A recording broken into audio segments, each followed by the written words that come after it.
ओम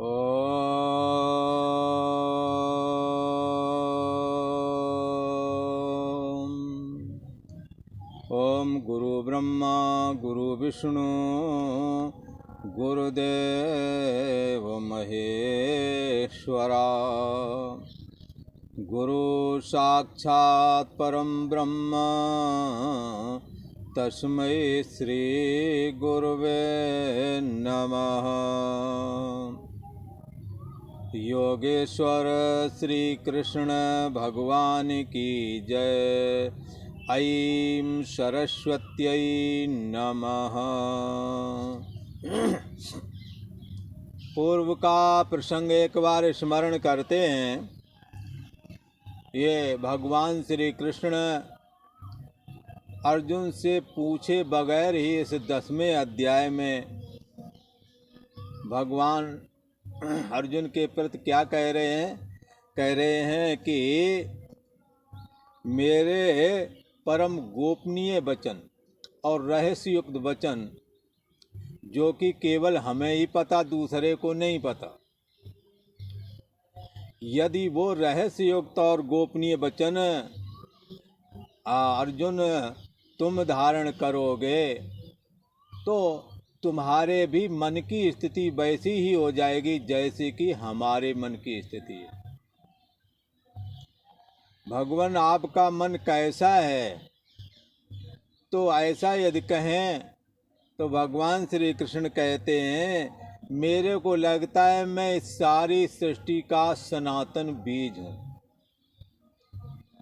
अर्जुन, मेरे को लगता है मैं आत्मा हूँ और संपूर्ण भूत प्राणियों के हृदय देश में बुद्धि रूपी गुहा में प्रतिफलित हो रहा हूँ और सभी को अहम अस्मि की भी कहने की सत्ता और सामर्थ्य दे रहा हूँ। मेरे से सृष्टि उदय होती है, मेरे में स्थित है, मेरे में लीन हो जाती है। हमारे मन में ये है। भगवान श्री कृष्ण कहते हैं, हे अर्जुन, तुम मुझसे अतिशय प्रेम रखते हो और अतिशय प्रेम रखने की वजह से मैं तुम्हारे हित की कामना रखता हूँ। इसलिए तुम हमारे परम रहस्ययुक्त और गोपनीय वचन जो यहाँ ब्रह्म विद्या के रूप में मैं कथन कर रहा हूँ, तो इसको ध्यान से सुनो। मेरी उत्पत्ति को न देवता जानते हैं न महर्षि लोग जानते हैं। कारण ये है कि देवता तथा महर्षियों का मैं कारण हूँ और ये कार्य हैं। कार्य कारण को नहीं जान सकता, पर कारण कार्य को जानता है। इसीलिए हे अर्जुन, बहून में व्यतीतानि जन्मानि तो चार्जुना, हमारे और तुम्हारे अर्जुन बहुत सारे जन्म व्यतीत हो चुके हैं। तान्यम वेत सर्वाणि ना तुम वेत परंतपा, उन संपूर्ण जन्मों को मैं तो जानता हूं पर तुम नहीं जानते। पर हमारे परम गोपनीय और रहस्ययुक्त यदि वचनों को सुनोगे तो आप इस रहस्य को जान सकोगे कि हमारी उत्पत्ति को न देवता जानते हैं न महर्षि लोग जानते हैं। कारण कि मैं सबका कारण हूँ और सभी और ये जगत जितना भी है ये कार्य है, मैं इस जगत का कारण हूँ। यही वजह है कि ये कार्य रूप जो महर्षि लोग और देवता लोग हैं, ये कारण रूप मुझ परम ब्रह्म परमात्मा श्री कृष्ण को ये नहीं जानते। मैं कैसे उत्पन्न होता हूँ ये नहीं जान सकते, क्योंकि मैं अपनी मूल प्रकृति को, जिसको योग माया भी कहते हैं, उसको स्वीकार करके और अपने शरीर की संरचना स्वयं कर लेता हूँ संकल्पात्मक। भगवान श्री कृष्ण का शरीर पांच भौतिक नहीं है, संकल्पात्मक मायक है, जो उनका निजी संकल्प है, किसी का संकल्प नहीं है, उनका स्वयं का है ये। इसलिए भगवान श्री कृष्ण प्रकट होते हैं, जन्म नहीं होता। महर्षि लोगों के तथा देवताओं के 5 भौतिक शरीर हैं। इस मनुष्य लोक में जितने भी शरीर हैं 5 तत्वों के बने हैं, पर पृथ्वी तत्व प्रधान है। देवलोक में भी 5 भौतिक शरीर बताए गए हैं, पर अग्नि तत्व प्रधान है। देवताओं को पसीना नहीं आता है, देवताओं का शरीर तेजस्वी बना रहता है, क्योंकि अग्नि तत्व प्रधान है। देवता जहाँ प्रकट होते हैं उस जगह पर कैसे प्रकाश सा होता है उनके आने पर, क्योंकि उनका शरीर तेजोमय है, अग्नि तत्व प्रधान है। जैसे यहाँ पृथ्वी तत्व प्रधान है और सारे तत्व गौण हैं। जैसे अपने शरीर में जल भी है, अग्नि भी है, वायु भी है, आकाश भी है, पर मिट्टी प्रधान है। इस शरीर में मिट्टी ज़्यादा है। पर देवताओं के शरीर में 5 भौतिक शरीर तो हैं, पर अग्नि तत्व प्रधान है, इसलिए वो तेजोमय भी कहे गए हैं। पर ये सब 5 भौतिक हैं, पर भगवान श्री कृष्ण का शरीर जो है वो 5 भौतिक नहीं है, बल्कि चिन्मय स्वरूप ही कहा गया है, तेजोमय शरीर ही कहा गया है। शुद्ध चैतन्य सत्ता ही संकल्पात्मक होकर के श्री कृष्ण के रूप में दिख रही है। इसलिए साक्षात परम ब्रह्म परमात्मा ही प्रकट होकर के श्री कृष्ण विग्रह से अपने श्री मुख से अर्जुन को अपना रहस्य बता रहा है, ताकि अर्जुन के माध्यम से हम सब जिज्ञासु साधकों का कल्याण हो सके। यही वजह है कि भगवान श्री कृष्ण सबके कारण हैं और महर्षि तथा देवता लोग कार्य हैं, इसलिए कार्य कारण को नहीं जान सकता है।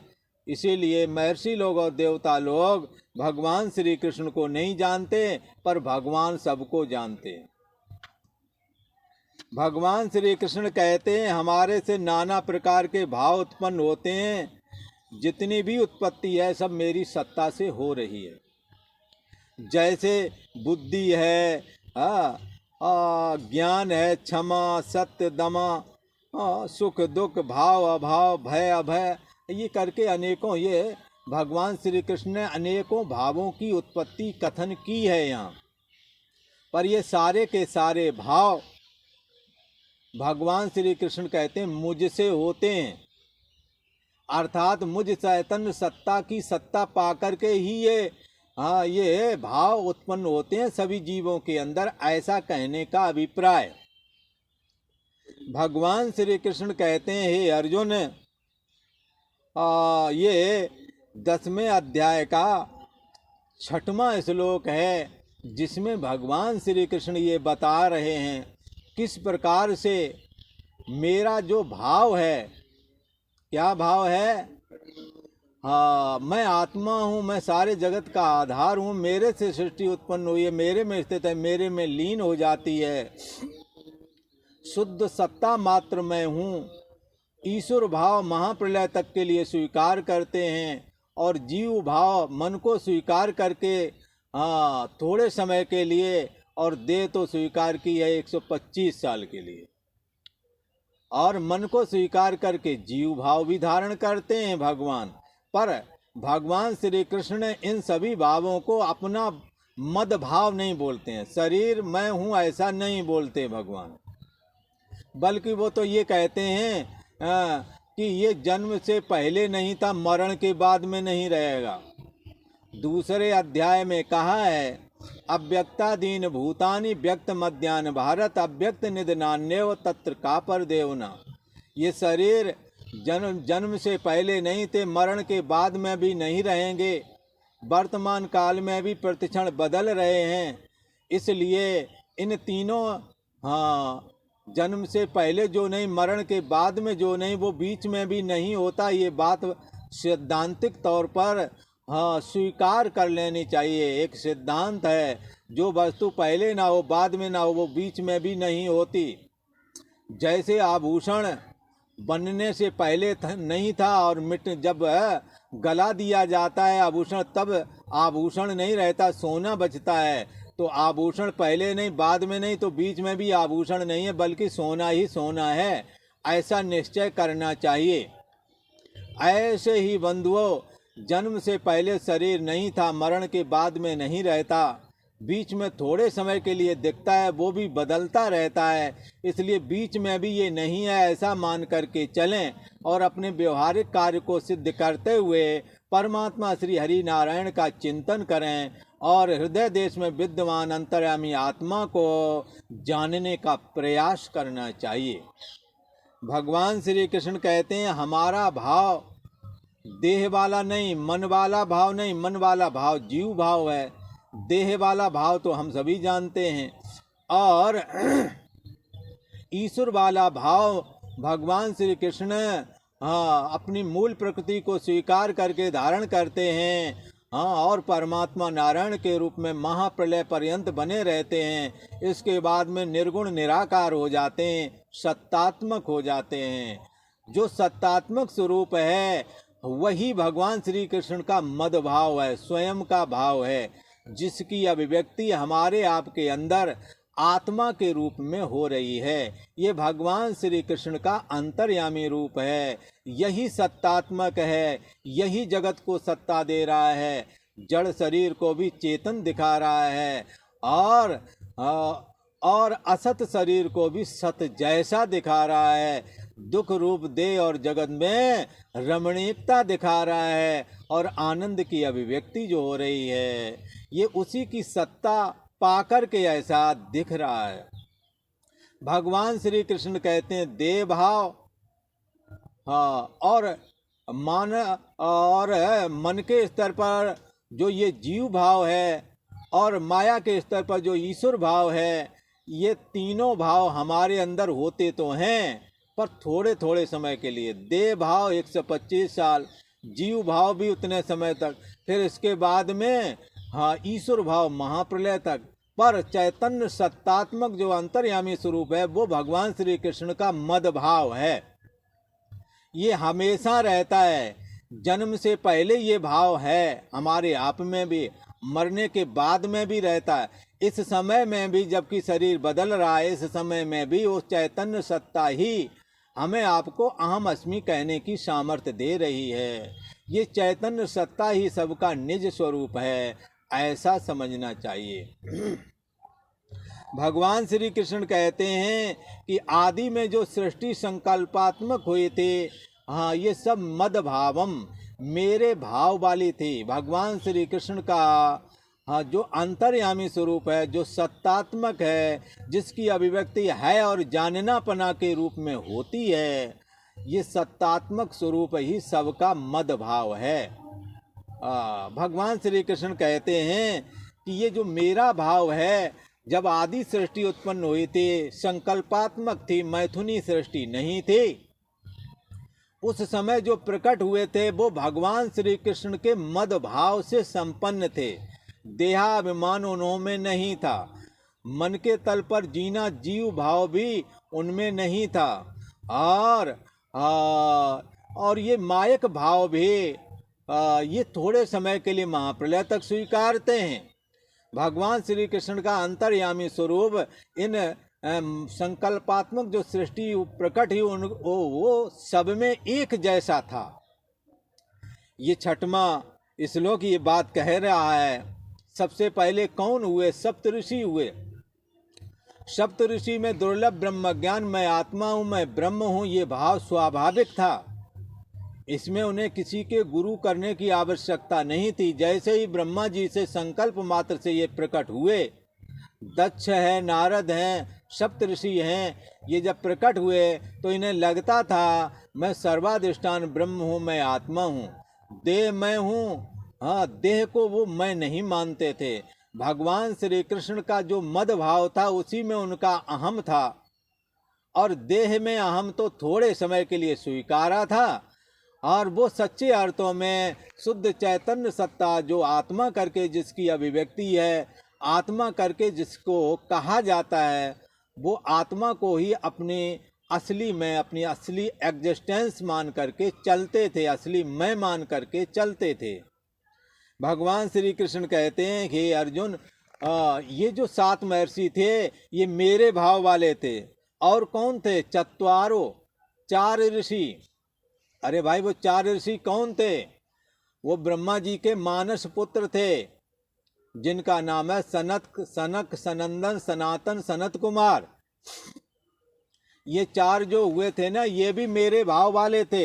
इनमें भी देहाभिमान नहीं था, मैं देह हूं ऐसे भाव में नहीं जीते थे। न जीव के मानसिक भाव, जीव रूपता, परछिन्न व्यक्तित्वपना में भी ये नहीं जीते थे। और ईश्वर भाव रूप, हाँ, ईश्वर भाव में भी, हाँ, ये ईश्वर भाव तो ईश्वर के भाव अंदर रहता है, जीव के अंदर ईश्वर भाव नहीं आता। ईश्वर तो सभी भावों को थोड़े समय के लिए स्वीकार लेता, देह भाव और जीव भाव और माया को स्वीकार करके ईश्वर भाव महाप्रलय तक स्वीकारता है। पर इन तीनों भावों को अपना असली भाव, असली अस्तित्व, असली मैं मानता नहीं। ईश्वर तो असली मैं आत्मा मैं हूँ ऐसा करके जानता है। ब्रह्मोहम, मैं ब्रह्म हूँ, सारी सृष्टि का आधार और अधिष्ठान हूँ मैं, ऐसा करके जानता है। भगवान श्री कृष्ण कहते हैं, हे अर्जुन, जो पहले के ये ऋषि हुए थे, ये सब मेरे भाव वाले थे, अर्थात देहाभिमान से रहित थे। सर्वाधिष्ठान ब्रह्म मैं हूँ ऐसे दुर्लभ ब्रह्म ज्ञान में दृढ़ स्थिति वाले ये लोग थे। भगवान श्री कृष्ण कहते हैं, हे अर्जुन, महर्षया सप्त पूर्वे चत्वारो मन्वस्तथा मद्भावा मानसा जाता एषां लोकमिमाः प्रजा। कहते हैं, हे अर्जुन, सप्त महर्षयः चत्वारः पूर्वे। हे अर्जुन, 7 महर्षि, कौन? वशिष्ठ, अत्रि, अंगिरा, विश्वामित्र आदि, ये जो 7 ऋषि हैं, सप्त ऋषि कहे जाते हैं। सप्त महर्षया, 7 महर्षि लोग ये। चत्वारा पूर्वे, और सबसे पहले सबके आदि कौन है? सनक, सनंदन, सनातन, सनत कुमार। कोई कोई तो ऐसा कहते हैं भगवान सदाशिव के भी अग्रज माने जाते हैं, उनसे भी पहले के माने जाते हैं। पर सदाशिव जगत के ईश्वर हैं। और ये 4 महर्षि जो सनक, सनंदन, सनातन, सनत कुमार, ये 4 तो ईश्वर कोटि का इन्हें नहीं मानते। पर ये ब्रह्मोहम, मैं ब्रह्म हूँ, मैं आत्मा हूँ, मैं शुद्ध सत्ता मात्र हूँ, मैं चेतन मात्र हूँ, ये भगवान श्री कृष्ण के मद भाव में ही स्थिति वाले थे। जो भगवान श्री कृष्ण जिस भाव में स्थित रहते हैं, उस भाव में ये स्थित रहने वाले थे चारों। और ये कैसे प्रकट हुए थे? मन भाव मानसा जाता, मन में जो संकल्प आया कि ये प्रकट हो, तो ये प्रकट हो गए। इसलिए मानसिक थे, देहाभिमान से ये रहते थे, मैथुनी सृष्टि के भी नहीं थे। पर इन्हों में मैं आत्मा हूँ, मैं ब्रह्म हूँ, ऐसा ज्ञान स्वाभाविक था। और ये स्वाभाविक ज्ञान भगवान श्री कृष्ण में रहता है। इसलिए यही भगवान श्री कृष्ण का मदभाव भी है। भगवान श्री कृष्ण कहते हैं, हे अर्जुन, सप्त महर्षया, 7 महर्षि लोग, चत्वारा पूर्वे, और उन 7 से पहले जो 4 हुए थे मानसिक सृष्टि, हाँ, तो ये 4 वो कौन थे? सनक, सनातन, सनत कुमार, तथा ये मनवहा, एक मनु होता है सृष्टि का अधिपति, मानव जाति का। तो स्वयंभू मन आदि, स्वयंभू मनु करके जो मनु महाराज हुए थे, हाँ, और ये मनु एक कल्प में 14 होते हैं। तो भगवान श्री कृष्ण कहते हैं 7 महर्षि लोग, और उनसे भी पहले जो सनकादि 4 भाई हुए थे, योगी लोग थे, और भगवान श्री कृष्ण के मद भाव वाले थे। भगवान श्री कृष्ण के मद भाव वाले ये लोग थे। ये सप्तऋषि जो ये थे भगवान श्री कृष्ण के मद भावा मानसा जाता, और मानसिक सृष्टि ये कहे गए। तो इनके लिए कहते हैं कि ये कितने हो गए? सप्त महर्षि और 4 पहले वाले सनक सनंदन सनातन सनत कुमार और स्वयंभू मन और शत्रुपा वाले वो मनु महाराज, ये जितने भी लोग हैं ये मानसिक हुए थे, ये मैथुनी सृष्टि के नहीं हैं। मद भावा मेरे भाव वाले हैं और मेरे संकल्प से प्रकट हुए हैं। ऐसाम लोके इमः प्रजा, जिससे कि ये संसार में संपूर्ण प्रजा उनसे फिर प्रकट हो गई मैथुन सृष्टि। ये सबके सब 7 महर्षि सनकादि तथा स्वयंभू और मनु, ये सब मेरे भाव वाले थे, शुद्ध चैतन्य सत्ता में अहम वाले थे। और मानसा जाता मेरे संकल्प से प्रकट हुए थे और इन्हीं के द्वारा संसार में संपूर्ण प्रजा बढ़ गई। इन्हीं से संसार में संपूर्ण प्रजा इन्हीं से प्रकट हुई है। ऐसा भगवान श्री कृष्ण ने कहा। भगवान श्री कृष्ण ने क्या कहा है, एक बार पुनः सुनते हैं। महर्ष्या सप्त पूर्वे चत्वारो मनवश तथा मदभावा मानसा जाता ऐसाम लोक इमः प्रजा। 7 महर्षि लोग और उनसे पहले वाले जो 4 सनकादि तथा स्वयंभू मन और शत्रुपा आदि जो मनु हैं, और ये सबके सब मेरे भाव वाले हैं, सबके सब मेरे संकल्प से उत्पन्न हुए हैं, जिनकी संसार में संपूर्ण प्रजा आज भी विद्यमान है। ऐसा भगवान श्री कृष्ण ने कहा। तो इस तरह से भगवान श्री कृष्ण ने ये परम गोपनीय बात अर्जुन को बताई कि किस प्रकार से मैं सबका आदि हूँ और सबका आदि होने के कारण सबका मूल कारण भी हूँ और बाकी सब कार्य हैं। तो कार्य कारण को नहीं जान सकता है, इसीलिए महर्षि लोग कौन महर्षि लोग? सप्त महर्षि सप्त ऋषि सृष्टि के रहस्य को जानते हैं, पर मैं कैसे प्रकट होता हूँ, क्या करता हूँ, हमारे को नहीं जानते ये। इसी प्रकार उनसे भी पहले वाले सनकादि आदि वो भी नहीं जानते, मनु आदि भी नहीं जानते। मैं तो इनको जानता हूँ, ये मुझे नहीं जान सकते, क्योंकि मैं सबका कारण हूँ, सनातन बीज हूँ। मैं सबका कारण हूँ, ये कार्य कारण को नहीं जानता। इसीलिए मैं अपनी योग माया को स्वीकार करके प्रकट होता हूँ। मैं अपने जन्म का रहस्य और बहुत सारी गोपनीय बातों को भगवान श्री कृष्ण अर्जुन से कहते मैं तुम्हारे सामने प्रकट करता हूँ। तुम इस ज्ञान को धारण करो, तुम्हारा ज्ञान भी हमारे ज्ञान जैसा हो जाएगा। जो हमें लगता है कि मेरे को कोई बंधन कर नहीं सकता, तुम्हें भी वही ज्ञान प्राप्त हो जाएगा, तुम्हें भी कर्म बांध ना सकेंगे। हमारे तुम्हारे बहुत जन्म हो चुके हैं, मैं सबको जानता हूँ, तुम नहीं जानते हो। तो जब आप इस रहस्य को सच्चे अर्थों में जान जाओगे तो तुम्हें ये रहस्य भी क्लियर हो सकेगा। और आज इतना ही। ओम शांति शांति शांति।